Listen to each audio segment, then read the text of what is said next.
آج اکثر گھر میں یہ رونا رویا جاتا ہے کہ ہماری اولاد نالائق ہے، ہماری اولاد بدتمیز ہے، ہماری اولاد ہمارا خیال نہیں کرتی۔ آج ہم بوڑھے ہو گئے ہیں تو اپنی بیوی بچوں کے ساتھ وہ کمرے میں عیش کر رہا ہوتا ہے، آرام سے بازار گھوم رہا ہوتا ہے، بوڑھے ماں باپ کو پوچھتا بھی نہیں۔ میں ان تمام بوڑھے ماں باپ سے کہنا چاہوں گا کہ آپ اپنی پرانی زندگی کو یاد کرو۔ کیا آپ اس وقت جب جوان تھے، کیا آپ اس وقت اپنے ماں باپ کی تعظیم کرتے تھے، ماں باپ کی عزت کرتے تھے، ماں باپ کے بڑھاپے کا خیال کرتے تھے؟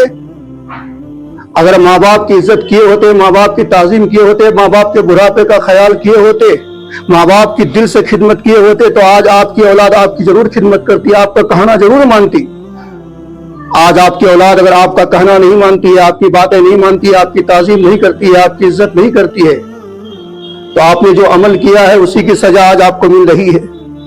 اور اگر آپ نے اپنے والدین کے ساتھ اچھا سلوک کیا تھا پھر بھی آپ کی اولاد بگڑ گئی ہے، نالائق ہو گئی ہے، تو اس کی دوسری وجہ ہو سکتی ہے۔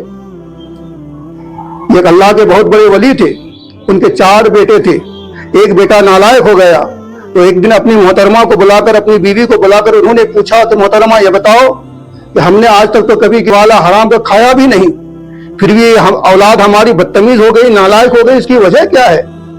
محترمہ نے کہا میرے شریک حیات بات دراصل یہ ہے، میں جب حاملہ سے تھی راستہ پکڑ کے جا رہی تھی، ایک شخص کا ایک امرود کا پیڑ تھا، وہاں سے امرود گرا، میں نے اٹھا کر بغیر اجازت کھا لی، ہو سکتا ہے اسی کی وجہ سے ہماری اولاد بدتمیز ہو گئی، نالائق ہو گئی۔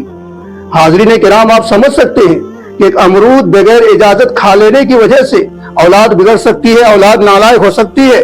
آج تو ہم میں سے اکثر آدمی اپنی اولاد کی پوری پرورش حرام کی کمائی سے کرتے ہیں، اپنی اولاد ہی کے خاطر رشوت لیتے ہیں، جھوٹ بولتے ہیں، چغلی کرتے ہیں، غیبت کرتے ہیں، کتنے نہ جانے حرام کی کمائی اکٹھا کیا کرتے ہیں، پراپرٹی بناتے ہیں اپنی اولاد کے لیے حرام کی کمائی سے۔ ہم نے جو بنگلہ بنایا ہے، مکان بنایا ہے حرام کی کمائی سے۔ ہماری اولاد کے جسم میں جو کپڑے ہیں یہ بھی حرام کی کمائی کے ہے۔ ہماری اولاد جو گاڑی پہ گھوم رہی ہے وہ بھی حرام کی کمائی کے ہے۔ جسم میں کپڑا حرام کا ہو، ہاتھ میں موبائل حرام کی کمائی کا ہو، جسم میں جو خون دوڑ رہا ہے حرام کی کمائی کی ہو، یہ خون جسم میں رکھ کر جب دعا کرو گے تو ہماری دعا کیا قبول ہوگی؟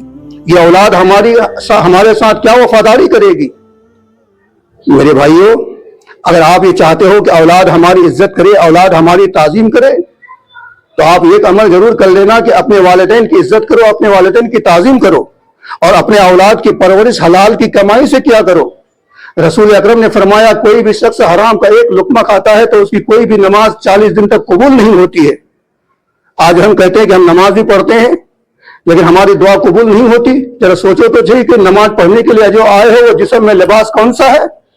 آپ جو کھانا کھا کے آئے ہو وہ کھانا کس طرح کا ہے؟ حلال کمائی کا ہے کہ حرام کمائی کا ہے؟ اس چیز پہ غور کرنے کی ضرورت ہے، اس لیے کہ عبادت کرنا کمال نہیں ہے، عبادت کیا کھا کے کر رہے ہو اس پر غور کرنا کمال ہے۔